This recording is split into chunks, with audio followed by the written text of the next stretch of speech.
The Fan.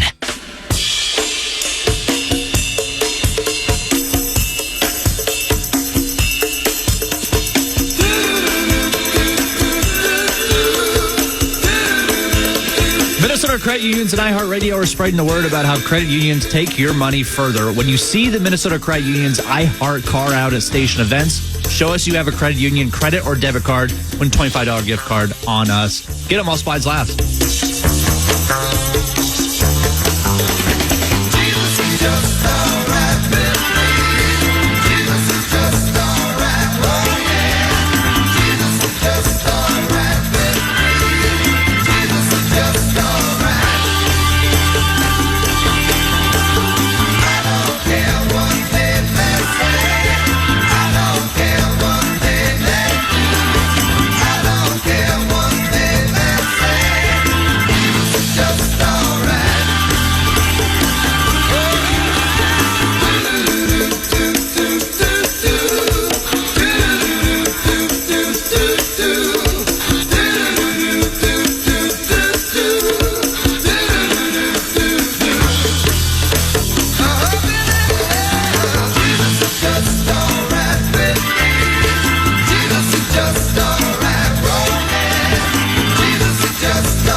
Game calling depth chart for Cincinnati being printed right now by Sheikh Mohammed bin Rashid Al Maktoum.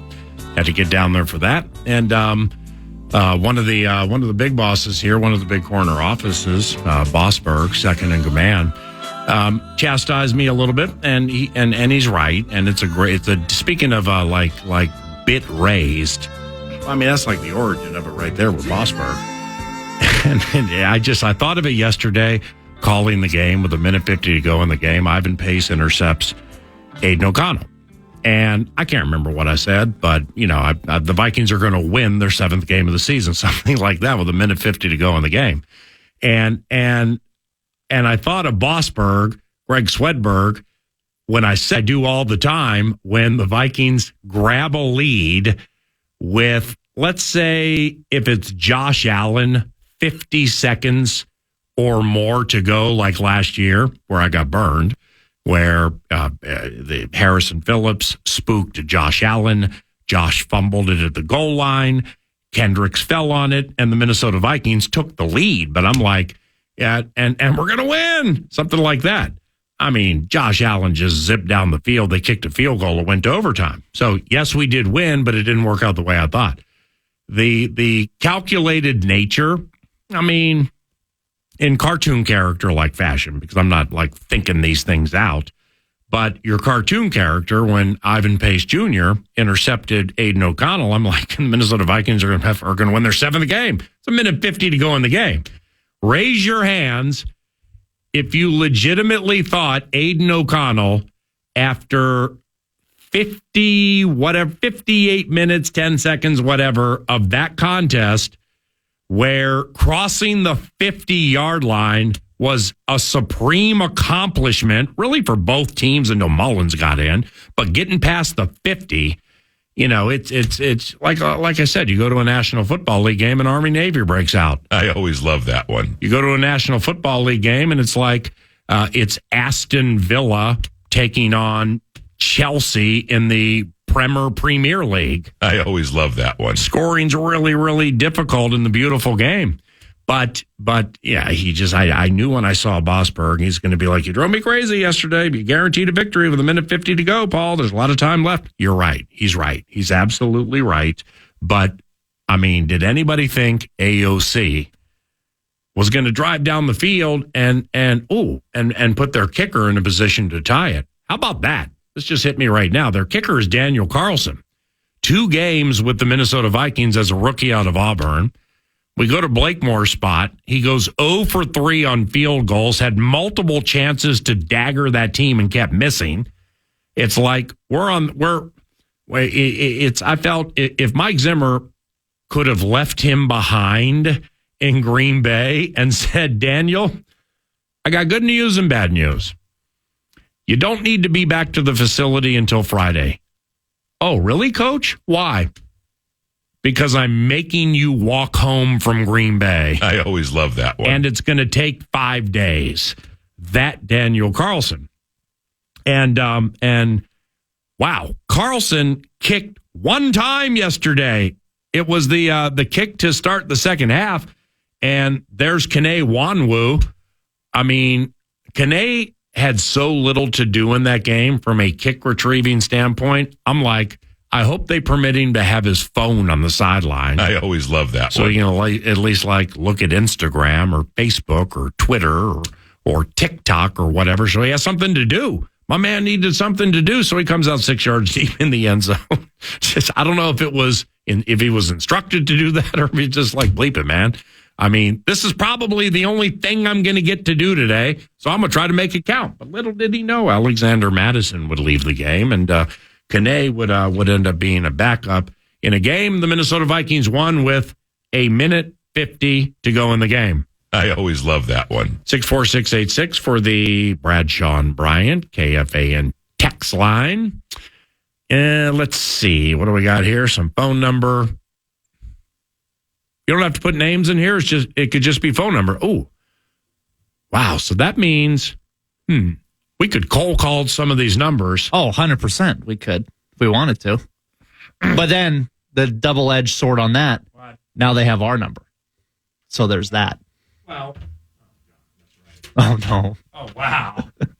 That is a double-edged sword. Yeah, think about that. Well, then maybe I just find the positive ones here. I'm just going to try to see what happens. See if I can't spice the 64686 thing up a little bit. What we got here? What I got to do over here to get a tone? Hey. I got no tone. So the cold calling of Rube Nation ain't going to happen, is it?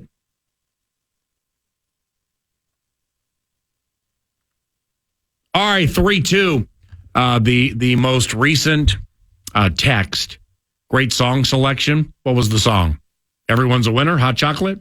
Jesus is Just All Right, Doobie? Oh, that's what that was. Barrero's favorite song. And now another phone number. Am I the only one bummed we likely won't see Jaron Hall get another opportunity to be QB1 this year?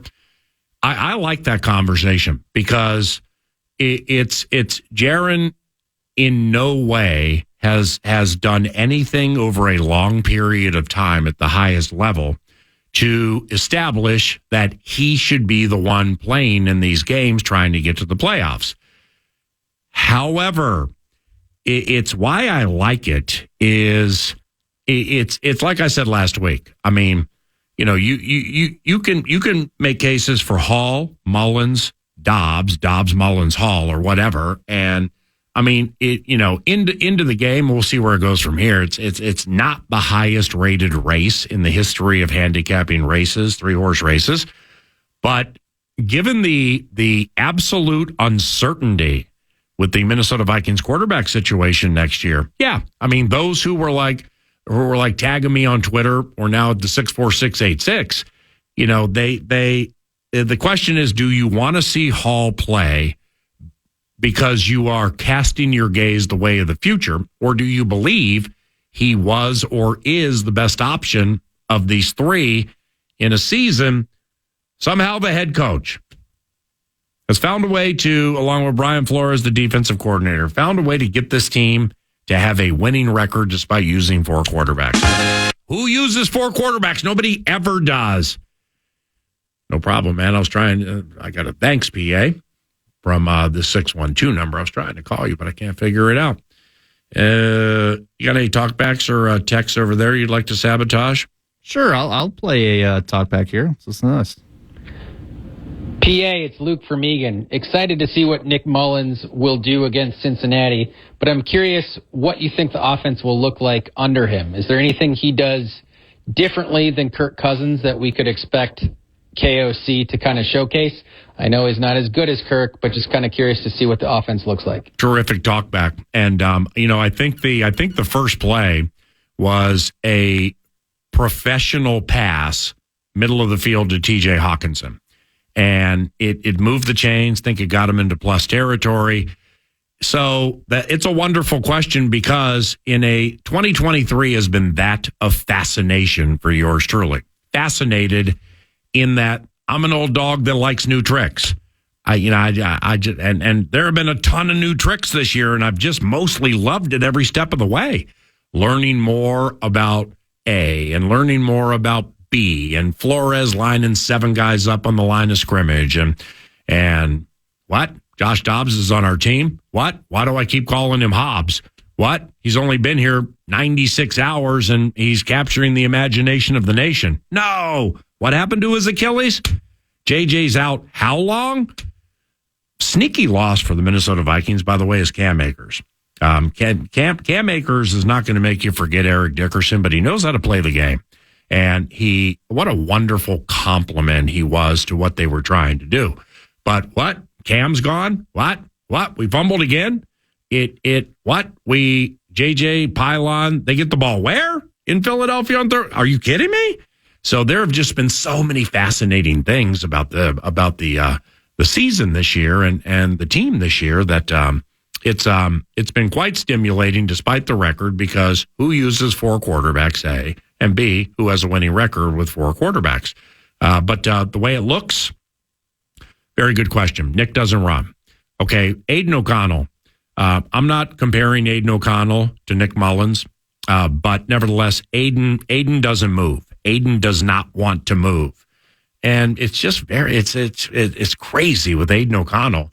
Every AOC run is to the left. I always love that one. And it's like this loud run. I always love that one. Where you can feel his feet move. He can feel the earth move under his feet. I always love that one. Mullins isn't big on running either. He can move a little bit, but like in his first season, he ran 18 times for minus 16 yards. Nick has a game with like 414 yards. He did that in his rookie season. He started a handful of games more than Dobbs. And he has 4 games of throwing for 300 yards or more. Josh has 0. And that doesn't mean Josh is like done forever, but Mullins, the talkbacker, nailed it. Mullins is closer to Cousins than Dobbs and or Hall, and it's not even close. And why that is key is because it either was with X's and O's last Wednesday or one of the Kevin O'Connell press conferences, maybe the Friday bit. He laid it out like the entire offense was built around that quarterback. I mean, they get a full season with Hey 8, and they go 11-0 in those 1-score games, and Cousins has a lot to do with the positivity of it and the W in it. And you know, they put the onus and the emphasis on structuring the schematic nature of the Minnesota Vikings offense. I mean, predominantly around the quarterback, if not all. And then when the quarterback goes down, you got to try to find somebody who plays the game like that quarterback, with the arm strength, with the scholarly nature, somebody who gets you out of plays that potentially could put you in peril. And that's just a lot to ask for those who don't play much or never play at all. So I guess, per the talkback, one good thing here would be to try to get the guy who plays closest to the guy. And I think that would be Nick Mullen. I would be flabbergasted. It's like Dobbs into the Saints game. Okay, Jaron Hall started the Falcons game, and he got knocked out with concussion-related situations.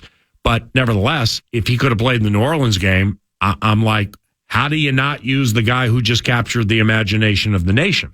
Even if he's run first guy, how do you not use him?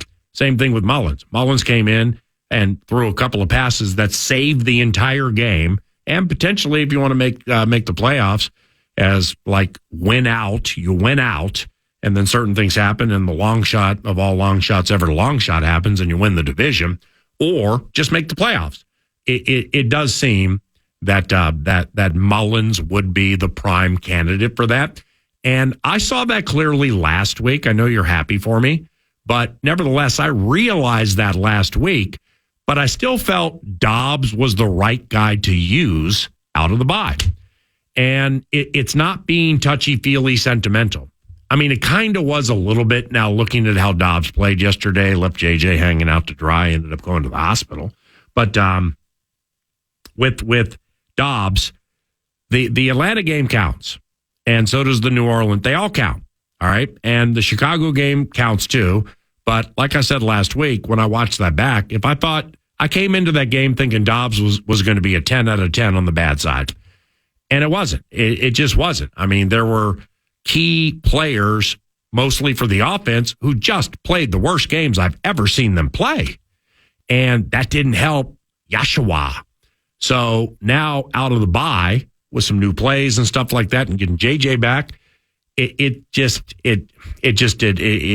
needed to be replaced. About the only way to put it. So the sentimental side of it is, O'Connell being like, I got together with Dobbs early in the bye, started looking at some things that he likes, some things that I like, and we had a confab and trying to put the best thing in that will amplify the offense, complement the team, and lead us to an offensive dub. So after doing all of that, and then it looked like that, and you had passes way too high, passes way too low, you had bodies overly extended, which means they're vulnerable, CJJ. And he needed to be replaced. And he was replaced, and the replacement led them down the field. That might have been the right answer into the game. No, that was the right answer into the game. But I still don't backpedal or regret saying you need to use Josh Dobbs, because if we are really that steely and we start forgetting what somebody gave you to save the season, then that's just antithetical to what I think this culture that they talk about so frequently is all about. That was a very good talk back. You want another? Yeah. What's up, PABB? I've been hearing this KOC and his play calling stuff here since Josh Dobbs came. Dobbs is struggling to find open receivers and letting those routes develop. KOC's trying to call the plays for Josh Dobbs. Nick Mullins gets in, it's going to be a different look. He's going to have different play calls. He might be able to let, some things open up, let some routes develop, and he can hit wide receivers downfield. I just don't get the KOC hate. It's not him. It's the quarterback. Relax. Oh, I'm digging that. KOC hate. I mean, I don't see or hear, any of the, quote, hate, end quote. I mean, there can't possibly be people out there who are like, that this coach doesn't belong, he's overmatched, and he needs to be replaced. I mean, seriously? To get to 20 victories, the fastest of any coach in the history of the Minnesota Vikings, and that's a long, rich history. I mean, that right there, from a bottom line standpoint, I don't feel I need to spend 1 second from my heart defending a coach who, Kevin O'Connell's a fantastic coach in that there's so many nuance-related things that go into being truly, from what I've seen over the years, working for multiple jobs. All right. Here we got iHeartMedia. That's a big corporation. National Football League. That's the biggest shield-related, image-conscious clipping penalty at times that you ever will see. I mean, it's the big of the big ever to big. And then you get a little family-run racetrack down there in Shakopee, Canterbury Park, where the people come to play. Canterbury Park, where it's summer every day. Horses sing. Ba-ba-da-da-da. The Sampson family. That's a family-run situation. So it certainly is not as big as iHeart or the National Football League, but I get to see how a family-run company operates, how the Shield operates, how iHeart operates. So I feel quite comfortable when I say that leadership truly can be done many ways, but there is one, two, three, there are just a few key factors that go into it that I have seen in the very best leaders for whom or with whom I have worked or observed from afar. And first and foremost is the best recognize it does not have to be my way or the highway. Okay? Now, they may end up getting to that equation after unpacking some things, but those of the hard-headed variety who do not open up to other people's ideas, That's a pride problem of their own. And sadly, you're working for them. Secondly, delegation. Delegation is very, very, very important. And I've been terrible at it in my jobs, a fair amount of my career, specifically here at KFAN. And I'm delegating more now than I ever have. As Double B knows from those text messages I was sending about 1:15 in the morning Central, being like, if possible, can you get this? And can you get this? And can you get this? It's, where I generally would do a majority of it myself. But I delegate more now. And I've just learned that the best leaders have confidence in their Double Bs, in their young Maxwells, in their Robbie Rosenhauses, in their whomevers, that we are going to win the game. Okay. We are going to and have won the game. So therefore, I certainly feel like I can put some of the ancillary pieces into play, into the offense, into the defense, and get productivity. I mean, it may not be like what Harry the Hitman gives, but let's put Theo Jackson out there for a little bit, empower him, let him see what the speed of the game looks like, and move on from there. The best bosses and the best leaders have some delegation to them, but not just to take things off their plate, to empower and give somebody else a chance. And Kevin O'Connell is a lot, but he's all of those. Kevin delegates. Kevin does not have the it's my way or the highway approach to his job. And maybe most importantly here, Kevin works with current era man as well as any coach the Minnesota Vikings have had since I started calling games. I mean, he and post-pandemic and some other things, it's a different society. It's just a different generation, and generations change and they come and they go, and we know all that. Likewise for eras. But Kevin's adaptability to galvanizing a person or a group when they're having problems, A+. And I never say that. I'm not giving A or giving F guy. I'm telling you right now, this man is a human when it comes to working with problems behind the scenes or fixing things or handling disgruntled players. He's an A+. He is at least at this stage, he's an A+. And he's an elite offensive mind. But to the talk back, I mean, I really like the talk backer. I mean, I really have missed the deep game. I've missed the deep game like fans have. I've missed the deep plays where you get the big yards after catch from Addison or Jefferson. And TJ Hawkinson's done a lot. He's done a lot of great things, but it's not, the stretch down the field 60, 70 yards or anything. So I'm just wondering if there's only so much he can do with the quarterbacks he's using. And if you use Dobbs and you see all the passes in practice, and I can win with a bunch of these things, including the running piece, but I got to be careful here. Then you get to the game and it gets a little nerve-wracking and it just is not the same. All right, you got to yank him.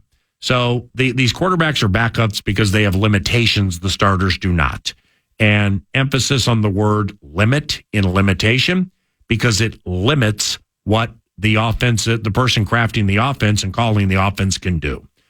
I mean, we'd be fools to think, before Kevin O'Connell coached his very first game, I'm out of training camp being like, he's going to want to throw 80 times a game. Hopefully he can control himself because his passing offense is the bomb. I mean, it's really, really good.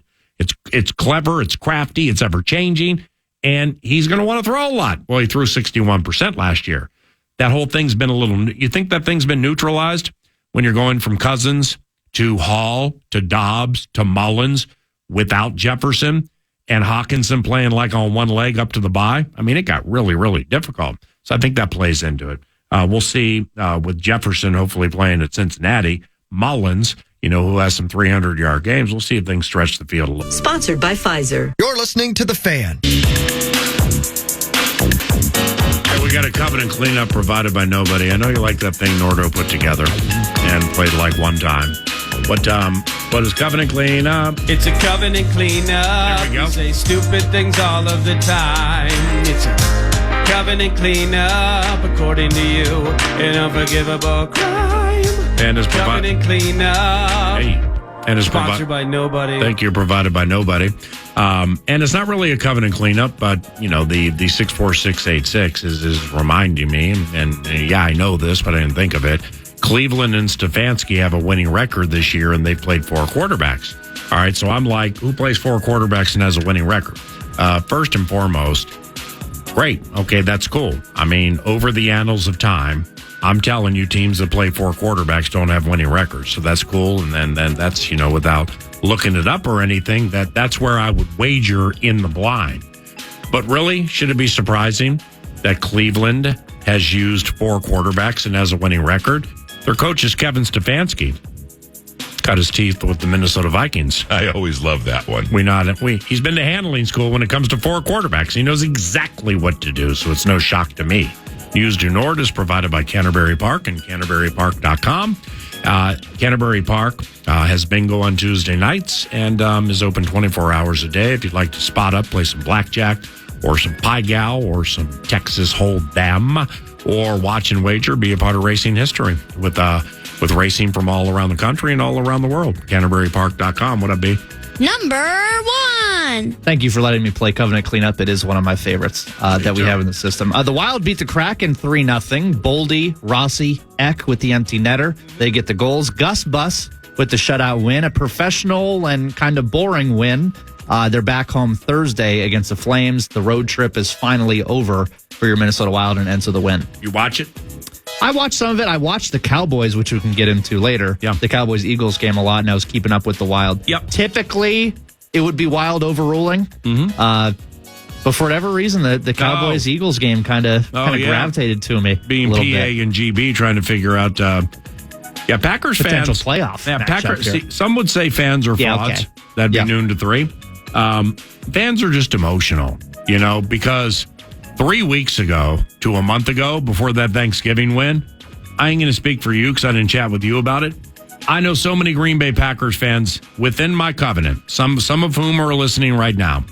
I mean, it's the most down on a quarterback, team, and general manager that I've heard in quite some time. So then they beat Detroit, then they beat Mahomes, and it's not like Favre, Rodgers, Love. Let's go! But they're starting to appreciate, the slow burn of a young quarterback. If you don't appreciate the slow burn of a young quarterback, then you might as well not even watch the games. Because, I mean, I'm excited for the Vikings and Packers. That's a New Year's Eve game, right? Correct. Yep, New Year's Eve. I'm excited for that. A, because it's a border battle and they're always the bomb. But B, of all the quarterbacks this year who have been flummoxed by Brian Flores, Jordan Love looked the worst, and it wasn't even close. Now, he was playing differently, and they were playing differently then than they are now. Well, I love that. I love that because, all right, man, cool. Yeah, no, you're right. I see it. I'm watching it. I saw Thanksgiving. Okay, yeah, that's great. Cool. Let's play. Let's see what happens. Yeah, let's lay it out there and see what happens. So I just love that because it's handling the metaphorical moguls of life, you know, where there are going to be moguls and then there's going to be easy sailing and there's a wall. I got to get around it. It's just quarterback is so freaking hard to play. And of course, I ain't speaking from experience. I just know what goes into it for these guys, man. It's very, very, very, very, it's the hardest position in all the sports. It's not even close. Playing goaltender, I mean, playing goalie looks to be a hard position. That could be a difficult position. But, I mean, you don't have coach or goalie coach guy in your ear as the team goes to the other side of the ice with like Buffalo Wright 625 A+ heaven. You don't have that. It's instinctive and, you know, and gift laden and stuff like that, which playing quarterback is, but you just have to remember so much. And then you point to the linebacker and that's the mic you identify. And then the safety does something different. It's not easy. It's not easy. And that's why with Jordan tonight, I expect him to play well, but looking forward to the rest of the games just to see, because he's confident. I mean, when I watched your quarterback on Sunday Night Football, I was very, very impressed with his poise and just how he didn't look like he could be rattled. First time I've ever seen that in Jordan Love for a full game against a legitimate team in a big, big spot. I love that because New Year's Eve, it's welcome in the water's warm against this B-flow thing and an opportunity to not only ruin somebody's 2023, but start ruining their 2024 all in the same day. So, yeah, good win for the Wild. Here we go. Number 2. The Wolves are back in action tonight on the road in New Orleans. You can hear that on the iHeartRadio app. Yeah. Monday Night Football. They're at New Orleans? Terrorism. Yes, they're at New Orleans. New Orleans. Oh, I'm tripping, man. See, that's okay. I thought they were at home, so I go to texting the Timberwolves yesterday to see about Finchy. Oh, man. I feel stupid now. That's okay. Anyways. I just sent some dumbass text last night thinking the game was at home. I mean, shoot, anything this side of asking for seats. I mean, I probably look like the biggest fool in the world. All right. But, I mean, your Wolves are 17-4. I know. Yeah. They're looking really good. Mm-hmm. Hang on. Number 3. Did you catch wind of the Chiefs fiasco at the end? Did you see what happened? Caught wind of it. Have not watched the play. Oh. Okay, but I've seen enough screenshots of Kadarius Toney offside that, and then I watched 3 minutes of Mahomes' press conference. I like Patrick Mahomes a lot. I really do. He is maybe the best quarterback in the history of the NFL. And he has a boyish nature to him that I really appreciate with his genuine love for the game. Patrick Mahomes' lack of self-awareness in the post-game press conference. I don't even have to see the play. I just have to listen to him talk. His lack of self-awareness I'd like to say it's alarming, but it's 2023. His lack of self-awareness was troubling. Over just like there was an entitled side to it. Yeah. Okay, he's right, but he is right. I mean, it's side judges and officials left and right for as long as I've done this game. They either give a warning to receivers who keep pushing the envelope by 6 inches, or like say Kadarius Toney's number 1. They're kind of like, hey, 1, and then a little hand signal, 1, little head nod. Yeah, because they don't want to be the identity of the game. They don't want a mass. Do you think the referee and the officials, they want to be the center of the focus at the end of a game over something like this? Absolutely not. Also, on the other side, it's too persnickety, and I think it's foolish for those who are like, yes, it's a penalty. He was offside, and, you should be calling everything that's within the rule book. All right, well, that means whichever person says that, then every time you see the speed limit when you're driving, if you go over it by 1 mile, you're a fraud and you're a phony, because that means you're telling one group to do one thing and you ain't doing the same. You see what I'm saying? So they're not going to call every single thing, like every holding. It's because it's fast and they miss stuff. But that specific situation is Mahomes is right. I've never known there to be a call like that without a warning, or without a little head nod like, hey, get back, bro. I mean, because that's just what they do. That's the kindred spirit between the players and the officials during the course of a game that really goes unnoticed. So the fact that there was no warning or anything like that doesn't bug me, because there doesn't have to be a warning. But he is right. They have laid him out before, which makes it, when it's like what Bump says, you can't have it both ways. There are fatal flaws in oxes being gored. And to give a warning 100 times and not give it one, it's unfortunate. But just the way he handled his post-game press conference without me even... Now, was the play unbelievable? The play was unbelievable. Did Kelsey throw a pass or something? Yeah, yes. Did he really? So they threw it to Kelsey over the middle for probably a 15-yard gain. Yeah. Kelsey turns, sees Toney, throws it like a straight quarterback throw over to him, runs in the end zone. It's like the Music City Miracle. Yeah, basically. But the flags were out before anything happened. Yeah. Like for all we knew, it was a free play, basically, because the flags were out that early. So it's not like they went back retroactively and said, oh, you know what? He was actually offsides. They had it flagged from the beginning. Yeah. It's unfortunate, but hey, he's offsides. I mean, sorry, the play's cool, but the word is call's offside. the call. Yeah, the word is offside. He's offside. Yeah. But see, he was egregiously offside. Yes. I mean, it wasn't inches. I mean, yeah, it was inches, but I mean, it wasn't like a toe. He was absolutely offside. Yep. And the thing is if you put the side judge or an official in a position like that where you're a little offside and they haven't been calling it all game, then they call it there, is after the play happens, who is going to look back at it and say that play never should have happened? Kadarius Toney was offside. Nobody. Nobody's looking at that saying he was offside. On the other side of it, if it's like we always get warnings for that and we didn't this time and it really played into the game, I mean, that's a legitimate beef. But it's a legitimate beef because of the equity or the past performances the officials have laid out over the course of decades with this individual play. So it's an expectation thing of the give and take of what you can take and what you can give. But still, I mean, Patrick just, he was whiny after that game, man. I couldn't believe it, Hey, let's pause right now. If you got more on News Du Nord, we can do some more around the corner on FM 100.3 KFAN. On the Fan. Wild Wednesday is sponsored by Jim Beam. A crowd pleaser since 1795 are here until January. Listen every Wednesday through December for your chance to win tickets. Wild Wednesdays on the Fan. Nacho Lieber, Ben Lieber has the opportunity to chat with Minnesota Vikings head coach Kevin O'Connell.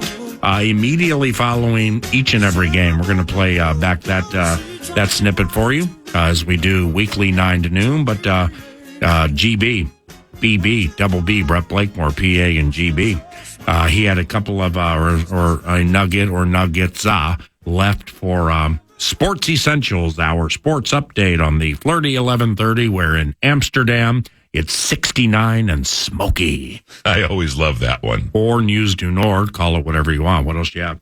Well, I wanted to talk about one of the noon kicks that obviously is in our division, the Lions-Bears. The Bears come out to play. They win 28-13. Can we start using the F word for the Lions? Not that F word. Are they frauds? Because this division is wide open for the both of us. Yeah.